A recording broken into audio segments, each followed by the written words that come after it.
আসসালামু আলাইকুম, সবাই কেমন আছেন? আশা করি ভালো আছেন। আল্লাহর রহমতে আমিও অনেক ভালো আছি। আজকে আমি মুরগির মাংস রোস্ট করব, তো আপনাদের সাথে শেয়ার করতেছি। এটা মুরগির মাংস ভাজি করতে আছি। ভাজি করার পর এই যে এখানে আমি রোস্টের জন্য মশলা, পেঁয়াজ, রসুন সব ব্লেন্ডার করে এখানে এটা কষাবো অনেক ভালো করি। রোজ যেভাবে রান্না করে, শুধু আমি কি দিব না, ওই যে বাদাম টাদাম এগুলো দিব না আর কি, মানে দড়ি টড়ি সবই দিচ্ছি, সব দই। তো মাংসটা আর একটু ভাজি করতে হবে, তো আপনারা থাকেন আমার সাথে। হ্যাঁ,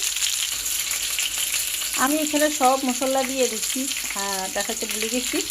তো এখন আমি অ্যাড করব তেল।